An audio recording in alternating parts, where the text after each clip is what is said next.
네, 오늘은 네 번째 시간으로 하기편의 10장부터 12장을 읽도록 하겠습니다. 10장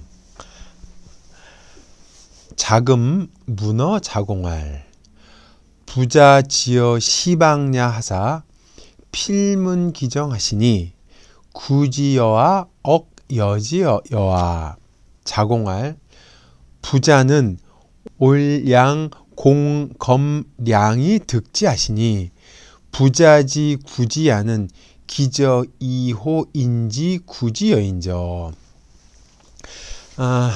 이 참 귀한 자료 중에 하나죠. 요거는 그러니까 제자가 바라본, 스승이 어떤 사람인지 제자가 바라본 기사란 말이에요. 근데 여기 이제 자금과 자공 이 문답을 하는 건데, 이 자금에 대해서는 두 가지 설이 있어요. 자금은 첫 번째는 이 자공의 제자라는 설이 하나가 있고, 두 번째는 이제 공자의 말년 제자라는 설이 있어요. 왜 그러냐면 자금이 뒤에 가서 자공을 자로 불러요. 그래서 아마 사람들은 아마 자금이 자공의 제자일 것이라는 얘기를 한 게 있는데, 그것도 아마 타당한 의견인 것 같아요. 중요한 건 제자들끼리 얘기를 하면서 스승에 대해서 어떤 평가? 스승에 대해서 말씀을 하고 있는데, 이것이 거짓이 섞일 가능성이 되게 적은 얘기예요. 왜 그러냐면 이 문장 전체에서 느껴지는 건 구어체의 어떤 활달함이 있습니다. 여기 보면 시방야 여라는 조사가 뒤에 붙죠. 그 다음에 기저, 이 기저라는 거는 요즘 말로 하면 전형적인 구어체적 표현들, 아마, 혹시 뭐 이런 뉘앙스란 말이에요. 그 다음에 이제 이 여자 이런 것들, 이제 구어체의 생생한 느낌이 있어서 두 사람 사이에 아마 이렇게 캐주얼하게 주고받던 대화가 아니었을까 싶어서 사람들이 얘기를 하는데, 막 그럴 가능성이 높죠. 해석을 하면 자금이 자공에게 질문을 하였다. 선생님께서 이 나라에 오시면, 이 나라라 그랬죠. 이 나라에 오시면 반드시 그 나라의 정치를 들으시는데 그것을 선생님께서 구하시는 겁니까? 이 억자는 아니면이라 해서 전환사의 뜻이에요. 아니면 주시는 겁니까? 이렇게 되는 거죠. 자공께서 말하기를 선생님께서는 온순한 거죠. 사람이 온화한 거예요. 그 다음에 선량하단 말이에요. 그리고 태도가 공손합니다. 우리 검자가 문제인데, 이건 검소하다는 뜻과 상관이 없죠. 절약하다는 뜻이 아니고 행동에 절제를 한다는 얘기예요.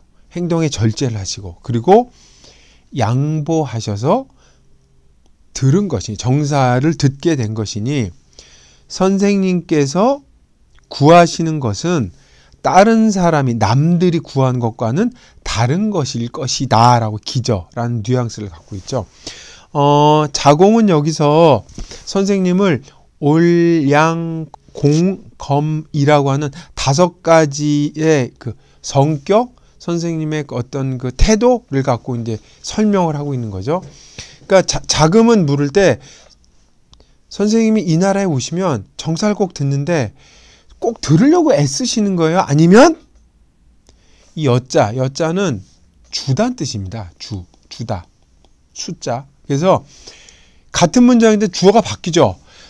이 앞에 구자의 주어는 공자인데 뒤에 여지의 주어는 제후들이에요. 제후들. 주어는 제후. 선생님께서 구하시는 겁니까? 제후들이 주는 겁니까? A입니까? 아니면 B입니까? 라고 질문을 한 거죠. 근데 자공의 대답이 아주 재밌습니다. 선생님은 올양 공검 양한 태도로 정사를 들으시는 거기 때문에 다른 사람하고는 다르다. 제3의 대답을 내놨죠.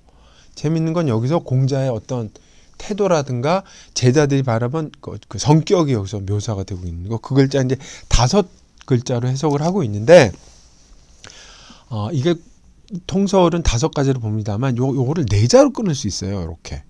그래서 선생님께서는 온량 공검 하는 태도를 보이시니까 그것이 결과적으로 양보하고 겸양하는 것으로 비춰서 자연스럽게 정사에 들어갈 수 있었다는 걸로 해석할 수도 있어요. 충분히 4자로 리듬도 맞습니다. 그렇게 되면 그렇게 볼 수가 있죠. 그렇게도 해석할 수가 있는 것 같아요.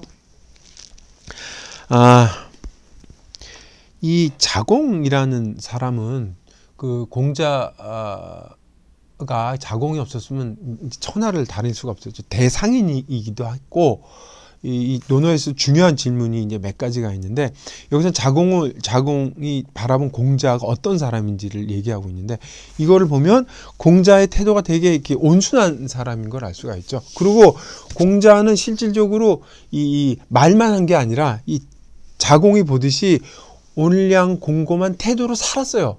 공자가 말하는 게 말만 한 게 아니라 제자가 볼 때도 이렇게 실천하는 모습을 보였기 때문에 그 가마력 때문에 제자들이 다녔구나 하는 걸 여기서 유추해 볼 수가 있죠. 그래서 남이 바라본 공자, 다른 사람이 묘사한 공자를 알 수 있다는 측면에서 볼 때 공자를 상상할 수 있는 굉장히 중요한 자료다라고 생각할 수 있을 것 같습니다. 여기 시방이라는 단어가 나오죠. 이 나라인데, this country인데, 지금은 이 나라가 어느 나라인지 알 수가 없어요.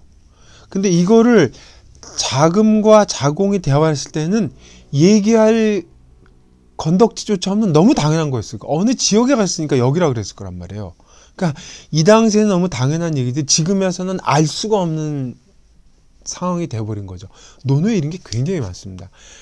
학이 1편에 보면 학이 시습지 불억요락으로 공자는 학의 대상을 언급을 안 해놨죠. 근데 그때 그 당시 사람들은 학자만 쓰면 어떤 공부인지 금방 알아들었을 거예요. 얘기할 필요가 없을 정도 당연한 얘기였을 거란 말이에요. 근데 지금에 와서는 학의 대상이 뭔지 명확하지가 않죠. 이 시방도 마찬가지고. 그러니까 당시에는 당연한 얘기가 지금에 와서는 전혀 알 수 없는 얘기가 돼버린. 그래서 논어에 대한 해석이 여러 가지로 갈라지는 그 이유이기도 한데, 여하튼 중요한 것은 이런 얘기들이 논어에 상당히 많이 있다. 논어 독법 할 때 중요한 것이라는 걸 염두에 둘 필요가 있을 것 같습니다.